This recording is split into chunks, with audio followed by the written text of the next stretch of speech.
वज़ीर-ए-आज़म नरेंद्र मोदी आज दोपहर 12:30 बजे वीडियो कॉन्फ्रेंसिंग के जरिए गुजरात में प्रधानमंत्री गरीब कल्याण अन्न योजना के मुस्तफिदीन से करेंगे बातचीत। इस मौके पर रियासत के वज़ीर आला और नायब वज़ीर आला भी रहेंगे मौजूद।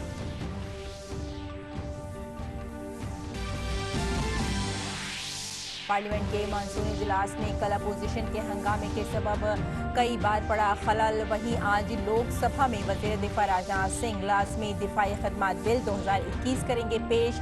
ऐवान बाला में इंसॉल्वेंसी एंड बैंक्रप्सी बिल 2021 किया जाएगा पेश।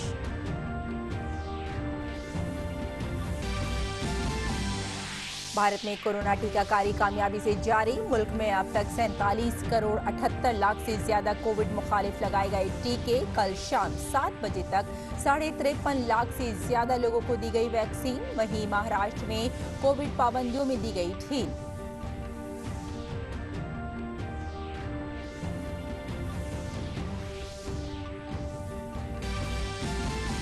वज़ीर-ए-आज़म नरेंद्र मोदी 9 अगस्त को यूएनएससी में समुद्री सलामती से जुड़ी एक मीटिंग की करेंगे सदारत। यूएनएससी में भारत के मुस्तकिल नुमाइंदे टीएस त्रिमूर्ति ने कहा, जम्मू कश्मीर है भारत का अटूट अंग। भारत ने अफगानिस्तान में जारी तशद्दुद पर जाहिर की तशवीश। और टोक्यो ओलंपिक में मर्द हॉकी के सेमीफाइनल में भारत को शिकस्त। बेल्जियम ने 5-2 से हराया। मेडल की उम्मीद अब भी बरकरार।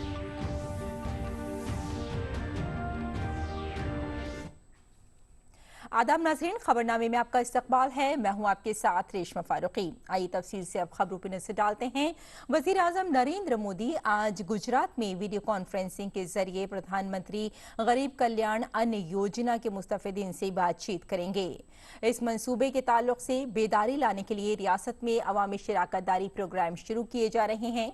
गुजरात के वज़ीर आला और नायब वज़ीर आला भी इस मौके पर मौजूद रहेंगे। प्रधानमंत्री गरीब कल्याण अन्न योजना फूड सिक्योरिटी प्रोग्राम है, जिसे वज़ीर आज़म ने कोविड वबा का इक़्तिसादी नुकसान कम करने के मकसद से शुरू किया था। इस मंसूबे में कौमी ग़िज़ाई तहफ़्फ़ुज़ कानून के तहत आने वाले सभी मुस्तफ़िदीन को फ़ीकस 5 किलोग्राम के हिसाब से इजाफी अनाज दिया जाता है। और मानसून इजलास के 11वें दिन लोकसभा में वज़ीर दिफा राजनाथ सिंह लाज़मी दिफाई खदमात बिल 2021 पेश करेंगे।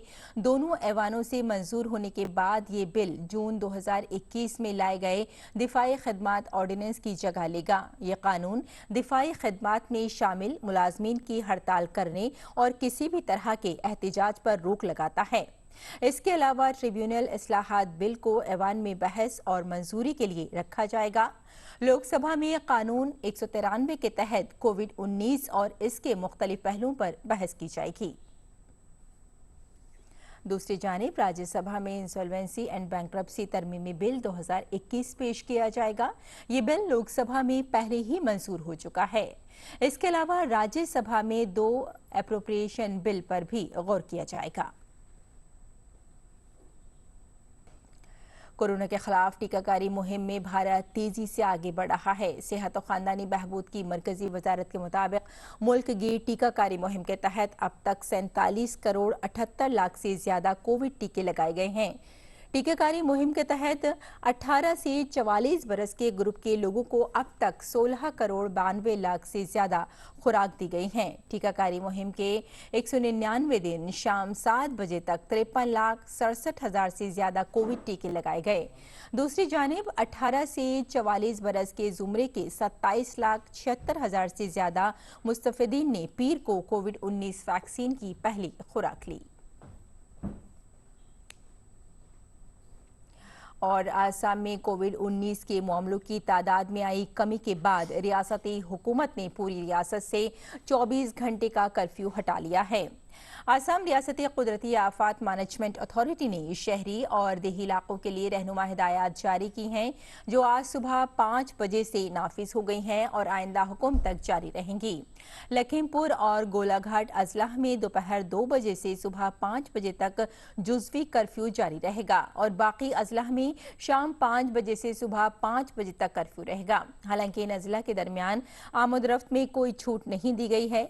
सभी बैन जिला ज़िले अवामी ट्रांसपोर्ट खदमात और दीगर अजलाह से आने जाने वाले लोगों की आमदरफ्त बंद रहेगी। हालांकि माल की आमदरफ्त जारी रहेगी। वहीं शादी और आखिरी रसूमात के लिए 10 अफराद तक अवामी जलसे की इजाज़त है। और महाराष्ट्र हुकूमत ने कोविड पाबंदियों में नरमी देने का फैसला किया है। माल समेत सभी जरूरी और गैर जरूरी दुकानें पीर से जुमे की रात 8 बजे तक खुली रहेंगी। सभी सरकारी और प्राइवेट दफातर पूरी तरह से काम कर सकते हैं। इबादत खाने, सिनेमा घर, थिएटर्स और मल्टीप्लेक्स बंद रहेंगे। वहीं 11 अजलाह में कोरोना इन्फेक्शन में इजाफा देखने को मिल रहा है। ऐसे में रियासती हुकूमत ने ब्रेक दी चेन मुहिम के तहत लेवल 3 की पाबंदियां जारी रखने का फैसला किया है। जिन अजला में पाबंदियां नाफिज रहेंगी उनमें कोल्हापुर, सांगली, सतारा, पुणे, रत्नागिरी, सिंधुदुर्ग, सोलापुर, अहमदनगर और बैडरायगढ़ और पालघर भी शामिल है। मरकज ने जीका वायरस इन्फेक्शन की सूरत हाल की निगरानी और इसके इंतजामात में महाराष्ट्र हुकूमत के ताउन के लिए एक टीम भेजी है। ये टीम रियासत के महकमा सेहत के साथ मिलकर काम करेगी और हालात का जायजा लेगी। मरकजी टीम अंदाजा लगाएगी कि क्या रियासत में जीका वायरस इन्फेक्शन के इंतजाम के लिए सेहत की मरकजी वजारत का लाहे अमल नाफिज किया जा रहा है। गुज़िश्ता 1 अगस्त को पुणे जिले में जीका वायरस से मुतासिर एक मरीज मिला था। रियासती महकमा सेहत के मुताबिक जीका वायरस से इन्फेक्टेड खातून पूरी तरह से ठीक हो गई हैं और उसके कुनबे में किसी में भी कोई अलामत नजर नहीं आई है। अगली खबर पर नजर डालते हैं। वजीर आजम नरेंद्र मोदी 9 अगस्त को अक़वाम मुत्तहिदा सलामती कौंसिल में बैनुल-अक़वामी अमन सलामती समुद्री तहफ़्फ़ुज़ के मौजू पर मुनक़्क़िद होने वाली वर्चुअल मीटिंग की सदारत करेंगे। वज़ारत ख़ारजा ने बताया कि ये पहला मौका है जब कोई भारतीय वज़ीर आज़म कौंसिल की मीटिंग की सदारत करेंगे। इतवार के रोज़ भारत ने अक़वाम मुत्तहिदा के रुकन ममालिक को बारी बारी मिलने वाली सलामती कौंसिल की सदारत की थी।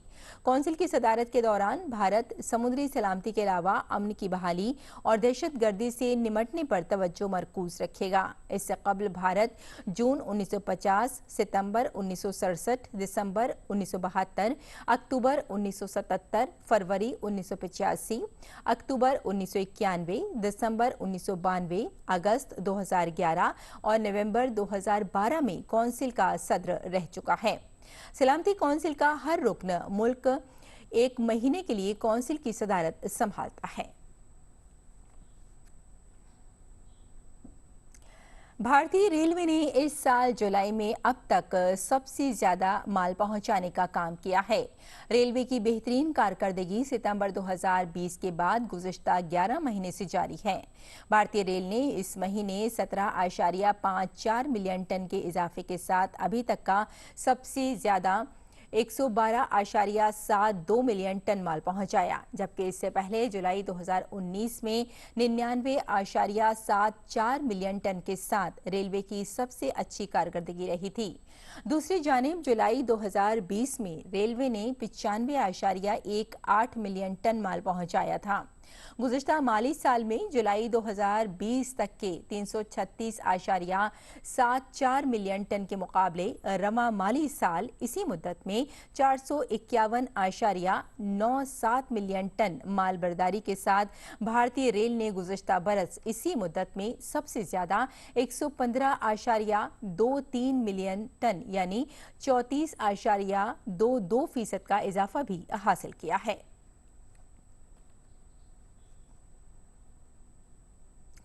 जम्मू कश्मीर में एक नई शुरुआत। जी हां, आपने सही सुना।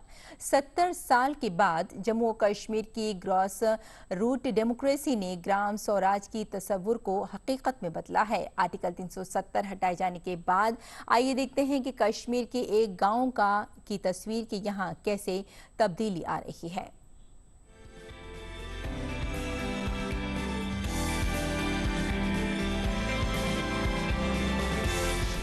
जम्मू कश्मीर का खुसूसी दर्जा ख़त्म होने के 2 साल पूरा होने के मौके पर डीडी न्यूज़ की टीम कश्मीर की बदले फ़िज़ा को समझने मागाम के गोम गांव पहुंची। वादी के इस पिछड़े गांव के लोगों ने बताया कि अब निज़ाम में तेज़ी से बदलाव देख रहे हैं। अब सरकारी कामों के लिए उन्हें यहाँ से वहाँ चक्कर काटने नहीं पड़ते। हमारे मसाइल गांव में ही हल हो रहे हैं। बुनियादी ढांचा मजबूत हो रहा है। 70 सालों से जो तरक्की में रुकावटें आ रही थीं, पिछले 2 सालों में वो काफ़ी दूर हुई हैं। यहाँ की तस्वीर अब बदल रही है। जो यहाँ पे पंचायत के इलेक्शन हुए, पंचायतों के खातों में डायरेक्ट पैसा आता है और पंचायत ही यूटिलाइज करता है। काफ़ी बड़ा फर्क आ गया है। और डेवलपमेंट के लिहाज से अब लोग इंडिपेंडेंट है, बिल्कुल आज़ाद है, उनका जहन खुल गया है। और वो जहन डिस्ट्रिक्ट एडमिनिस्ट्रेशन के साथ, पंचायत एडमिनिस्ट्रेशन के साथ, हेल्थ एडमिनिस्ट्रेशन के साथ, जितने भी यहाँ पे पुलिस एडमिनिस्ट्रेशन के साथ कोऑपरेट करने के बाद हर मामले में अपना खुद असर रसूख कायम करके उनके साथ कोऑपरेट करते हैं और काम करते हैं। इस बदलती तस्वीर की वजह इंतजामिया की मुस्तैदी तो है ही, साथ ही इंतजामिया में इनकी बढ़ती शराकतदारी और ग्राम सभा को सीधे मिले इख्तियारात हैं। बदनवानी खत्म हो रही है और शफाफियत बढ़ रही है। सही मानों में ये पीपल्स गवर्नेंस का दौर है। पंचायत बनी, सरपंच साहब बने, पंच साहब बने, बहुत यहाँ पर ये हो गया काम गाँवों का। हाँ, सड़कें बनी, कोचे बने और वो आरसीसी वो पात बने। अगर किसी जगह ये कुछ नहीं हुआ है, हम शिकायत करते हैं, वहाँ कुछ नहीं हुआ है, काम करते हैं। नौजवानों में मुस्तकबिल को लेकर नई उम्मीदें हैं। इन्हें तालीमी तरबियत के नए मौके मिल रहे हैं। खेल से लेकर नया काम खड़ा करने तक सरकारी मदद ने इनकी उम्मीदों को एक नई उड़ान दी है। यानी देही मईशत को मजबूत करने में यह दौर इनकलाबी दौर साबित हुआ है। हमारा जो है काम चल रहा है, यहाँ पे कंस्ट्रक्शन हो रही है, पूरे अच्छे तरीके से अपना हक मिल रहा है। गेम्स में हम हिस्सा नहीं ले पा रहे थे, ना कोई अलो करता था। आज तो हम गेम्स भी खेलते हैं, कहीं भी जाके एडमिशन करते हैं, तो कुछ भी हमें प्रोवाइड नहीं होता था। आज तो माशाल्लाह सब कुछ प्रोवाइड होता है। इनका मानना है कि जम्मू और कश्मीर में 370 के हटाए जाने के बाद जमहूरियत की जड़ें गहरी हुई हैं, उसे नई ताकत मिली है। सैरुखी पंचायती राज नाफिज होने के बाद अवामी नुमाइंदों को इक़्तिदार में शराकतदारी का ज़्यादा मौका मिला है। पहली बार ग्राम सभा अपने इलाके में तरक्याती मंसूबे बनाने के लिए आज़ाद है।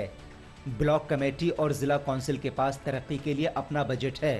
पहली बार ग्राम सभा तरक्की के मंसूबे बनाने के लिए आज़ाद है। बैक टू विलेज जैसे प्रोग्रामों से गवर्नेंस में समाजी भागीदारी बढ़ी है। देही इलाकों में सरमायाकारी पर जोर दिया गया है। गांव में रोजगार के मौके पैदा करने के निज़ाम में तेजी आई है। यहाँ के लोगों का कहना है कि पिछले 70 सालों में जो नहीं हुआ, 2 सालों में वो काम अब होने लगे हैं। आम आवाम की भागीदारी न केवल शासन प्रशासन में बढ़ी है, बल्कि सत्ता में जो कि एक सपना लगता था, वो अब साकार होने लगा है। ये कहते हैं कि इन्हें सही मायनों में आज़ादी अभी मिली है। कैमरामैन संदीप और सहयोगी MM शर्मा के साथ रमा त्यागी, DD न्यूज़, गोमगांव।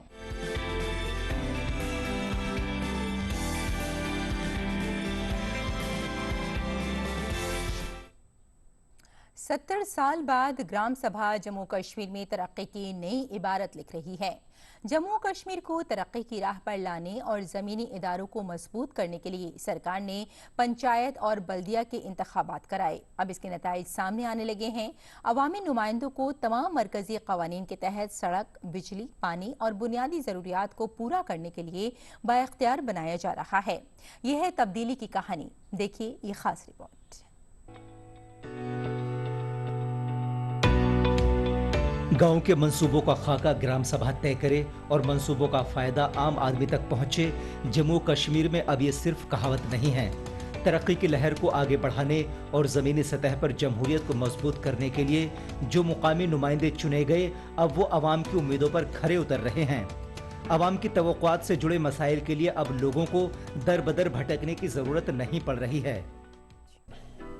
पंचायत ज़रूरी होना चाहिए, नुमाइंदे सरपंच होना चाहिए, पंचेस होने चाहिए। इसे डेवलपमेंट होता है गाँव में। कोचे बनते हैं, वो ड्रेनेज बनते हैं, पार्क्स बनते हैं, बहुत काम होता है। पानी, सड़क, बिजली, अच्छी तालीम, ये बुनियादी ज़रूरतें हैं। जम्मू कश्मीर में इन्हीं ज़रूरतों को पूरा करने और जमहूरी इकाइयों को मजबूत करने के लिए मुकामी नुमाइंदों का इंतखाब कराया गया, जिसके नतीजे सामने आ रहे हैं। ग्रास रूट डेमोक्रेसी की जड़ें तो मजबूत हो रही हैं, साथ ही ग्राम सभा इक़्तिदार आम लोगों के दरमियान कायम हो गया है। अब डायरेक्ट ये पैसा पंचायत में आता है और पंचायत खर्च इसमें अच्छी तरीके से पैसा खर्च करे। जब से मोदी जी ने यहाँ ये जो पंचायत में सब कुछ दे दिया है तकरीबन मेरे ख्याल में, तो उससे हमें लगता है कि ये इलेक्शन, ये जो पंचायत इलेक्शन है, बहुत मुफीद है हमारे गाँव के लिए और गाँव के लिए, सारे JNK के लिए। मरकज के जेर इंतजाम इलाके जम्मू कश्मीर में तकरीबन 40,000 पंचायती नुमाइंदों को लाइफ बीमा कवर मिल रहा है। वजारत दाखिला की हिदायत पर जम्मू कश्मीर में पंचों और सरपंचों को पुलिस प्रोटेक्शन के साथ ही बीमा कवरेज मिल रहा है। क्योंकि हम बॉर्डर एरिया से तल्लक रखने वाले थे, हमें कहीं जाना था, खतरा था, हमारे परिवार को कुछ मिलने वाला नहीं था। इंश्योरेंस का ऐलान किया है, उससे हम बहुत खुश हैं। बरसों बाद जम्मू कश्मीर में पंचायती राज निजाम गांधी जी के ख्वाब को पूरा कर रहा है। पंचायती राज जमहूरियत की मजबूत कड़ी है। जम्मू कश्मीर में तरक्की का खाका ग्राम सभा तय कर रही है और मंसूबों का फायदा आम आदमी तक पहुंचाया जा रहा है। बुनियादी जरूरतों को पूरा करने में आने वाली मुश्किलों से निजात के लिए आम लोग अपनी पंचायत और बल्दिया चाहते थे, जहां हर फैसला लोग खुद ले सकते हैं। तो बदले माहौल में पंचायत और ग्राम सभा लोगों की उम्मीदों पर पूरी तरह से खरी उतर रही हैं। धारा 370 हटाए जाने के बाद पहली बार पंचायती राज निजाम अपने पूरे अधिकारों के साथ फैसले लेने लगी है। कोविड-19 महामारी के बीच पंचायतों ने शानदार भूमिका निभाई है। जाहिर है तरक्की की ये गाड़ी अब गांव, खेत, खलियानों तक दौड़ने लगी है। कैमरामैन सुमित के साथ मसरूर फैजी, DD न्यूज़ के लिए। दुनिया भर में कोरोना इन्फेक्शन के मामले 19 करोड़ 95 लाख से ज्यादा हो गए हैं। इस इन्फेक्शन से अब तक 42 लाख 47 हजार से ज्यादा लोगों की मौत हो चुकी है। हालांकि इलाज के बाद दुनिया भर में 18 करोड़ से ज्यादा लोग ठीक भी हुए हैं। कोरोना से मुतासिरा ममालिक में अमरीका सबसे आगे है। अमरीका में कोरोना इन्फेक्शन के कुल मामलों की तादाद 3 करोड़ 58 लाख से ज्यादा है। अमरीका में कोरोना से मरने वालों की तादाद 6 लाख 29 हजार से ज्यादा है। ब्राजील में कोरोना इन्फेक्शन के मामले 1 करोड़ 99 लाख से ज्यादा हो गए हैं। अमेरिका और अफगान अफवाज के मुसलसल फिजाई हमलों के बावजूद जनूबी हलमंद सूबे की राजधानी लश्करगाह पर तालिबान का शदीद हमला जारी है। इस अहम अफगान शहर में जबरदस्त लड़ाई चल रही है। खदशा है कि तालिबान के हाथों में आने वाला पहला सूबाई दारुल हुकूमत हो सकता है। हजारों लोग देही इलाकों से नकले मकानी कर चुके हैं। तालिबान अस्करियत पसंदों से लड़ने के लिए सैकड़ों अफगान फौजी तैनात किए गए हैं। 20 साल की फौजी कार्रवाइयों के बाद अमरीकी अफवाज के इनखला के बाद तालिबान ने गुज़श्ता महीनों में मुल्क में अपनी कार्रवाइयां तेज कर दी। इतवार को कंधार एयरपोर्ट पर रॉकेट हमले के बाद से अफगानिस्तान के दूसरे बड़े शहर पर दहशतगर्दों के जरिए कब्जा करने की कोशिश जारी है। कंधार पर कब्जा करना तालिबान के लिए अलामती जीत हो सकती है, जिससे उन्हें मुल्क के जुनूब में पकड़ मिल जाएगी। मगरिब में तालिबान से घिरे तीसरे शहर हेरात में सरकारी कमांडो कई दिनों से तालिबान बागियों से लड़ रहे हैं। तीसरा शहर जो मगरिब में तालिबान से घिरा हुआ है, जुमे को अक़वाम मुत्तहिदा के एक कंपाउंड पर हमले के बाद सरकारी फोर्सेस ने कुछ इलाकों को वापस ले लिया है।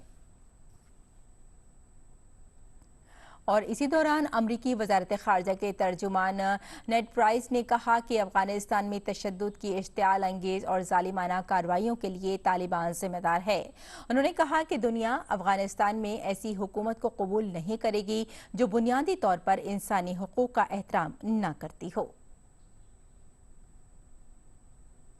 खुश्क साली से मुतासरा तुर्की के जुनूबी साहिली रिजॉर्ट के करीब जंगल में लगी आग पर काबू पाने के लिए मुसलसल छठे दिन फायर ब्रिगेड का अमला तैयारों और हेलीकॉप्टरों का इस्तेमाल कर रहा है, जबकि मुकामी लोग पानी की बाल्टियों से आग पर काबू पाने की कोशिश कर रहे हैं। वजारत जंगलात के मुताबिक 7 मकामात अब भी आग की जद में हैं। 40 डिग्री सेंटीग्रेड से ज्यादा कई दर्जा हरारत और तेज हवाओं के बाइस आग पर कंट्रोल करना मुश्किल हो गया है। और बेल्जियम ने भारत को हराकर टोक्यो ओलंपिक के मर्द हॉकी के फाइनल में जगह बना ली है। पहले सेमीफाइनल में बेल्जियम ने भारत को 5-2 से हराकर फाइनल में जगह बनाई। पहले 3 क्वार्टर में भारत ने शानदार मुजाहिरा करते हुए 2-1 से सबकत ली। हालांकि चौथे क्वार्टर में बेल्जियम ने जारहाना रुख दिखाते हुए 3 गोल करके मुकाबले को अपने नाम कर लिया। इससे कबल बेल्जियम ने मैच के दूसरे ही मिनट में लोपार्ड के गोल की मदद से मुकाबले में सबकत ली। बेल्जियम की ये सबकत ज्यादा देर तक कायम नहीं रही और 7वें मिनट में हरमनप्रीत सिंह ने पेनल्टी कॉर्नर पर गोल करके भारत को बराबरी पर ला दिया। अगले ही मिनट में भारत ने हमला बोला और मनदीप सिंह ने शानदार गोल करके भारत को 2-1 से आगे कर दिया। इसके बाद हेंड्रिक्स ने अपनी हैट्रिक पूरी करते हुए बेल्जियम को जीत दिला दी। इस हार के बावजूद भारत के पास कांसे का तमगा जीतने का भी मौका है। वजीर आजम नरेंद्र मोदी ने ट्वीट करके टीम की हौसला अफजाई की है। उन्होंने लिखा कि हार और जीत जिंदगी का हिस्सा है। टोक्यो 2020 में हमारी मर्द हॉकी टीम ने अपना बेस्ट दिया और यही मानी रखता है। टीम को मुबारकबाद और अगले मैच और मुस्तकबिल की काविशों के लिए नेक ख्वाहिशात। भारत को अपने खिलाड़ियों पर फख्र है। और टोक्यो ओलंपिक में आज से भारतीय पहलवान अपना दमखम दिखाएंगे। भारतीय खातून पहलवान सोनम मलिक आज 62 किलोग्राम जुमरे में अपना पहला मुकाबला खेलने के लिए उतरेंगी। सोनम मंगोलिया की एशियाई ब्रॉन्ज मेडल याफ्ता बोलोर्दोया खुरेलखोफ के खिलाफ मैदान पर उतरेंगी।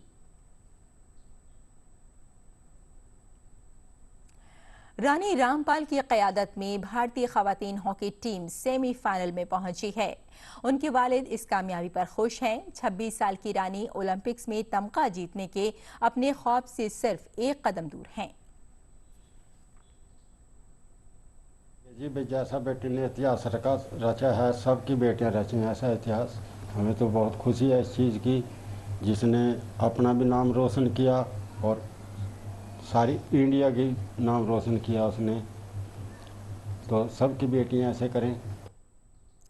भारतीय खवातीन हॉकी टीम के ओलंपिक सेमीफाइनल में पहुंचने पर टीम की रुकना गुरजीत कौर के अहले खाना ने अमृतसर में अपने घर पर मिठाई तकसीम की। याद रहे कि इस मैच में भारत की तरफ से गुरजीत कौर ने ही गोल किया था।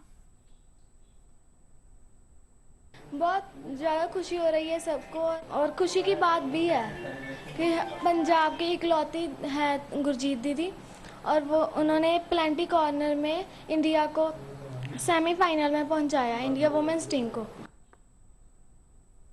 और नाज़रीन पेश है दिल्ली से शाये उर्दू अखबारात का मुख्तसर जायजा।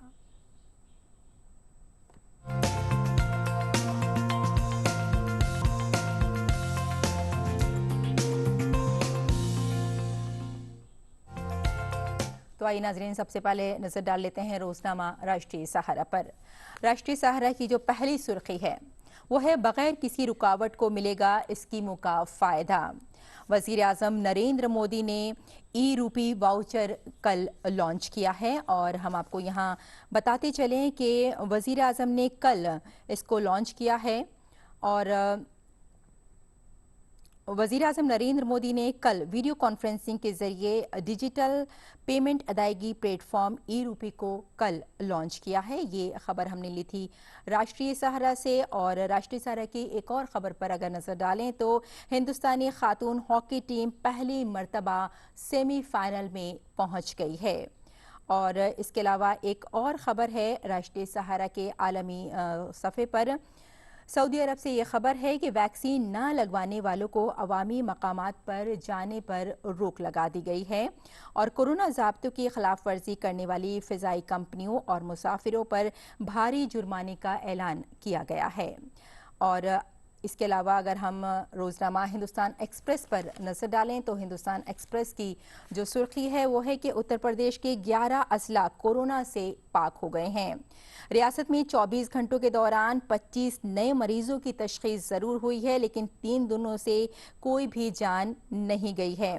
जी हां, कोरोना वायरस के इन्फेक्शन के खात्मे की जानिब तेजी से माइल उत्तर प्रदेश में गुज़िश्ता 24 घंटों में सिर्फ 25 नए मरीजों की तस्दीक हुई है, जबकि रियासत के 11 अजला कोरोना से पूरी तरह से पाक हो चुके हैं।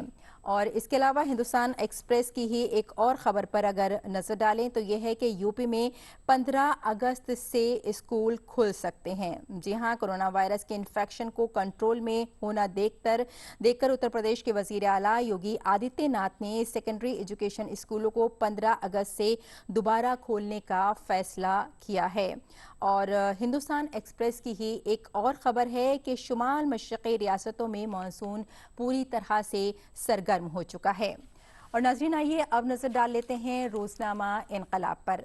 रोज़नामा इनकलाब की सुर्खी है कि तालिबान की अमन के लिए आमादगी तक सूरत हाल तब्दील नहीं हो सकती, ये कहना है अफगान सदर का।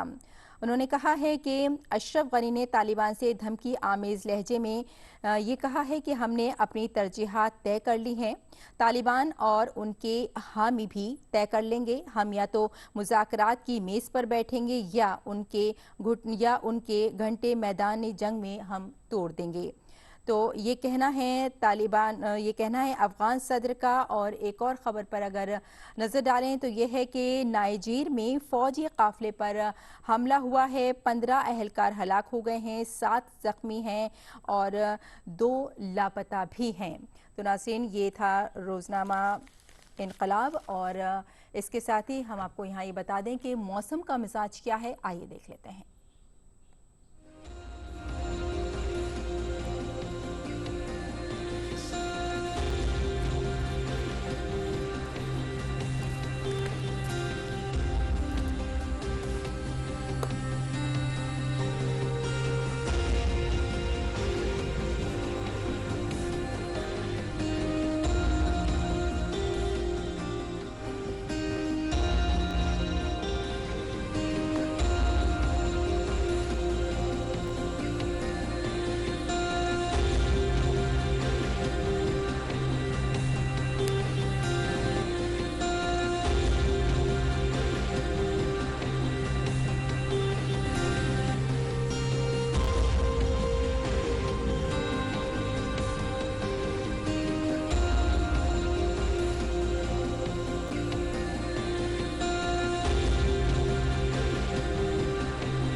तो नाज़रीन, खबरनामे में फ़िलहाल इतना ही। इजाज़त दें, आदाब।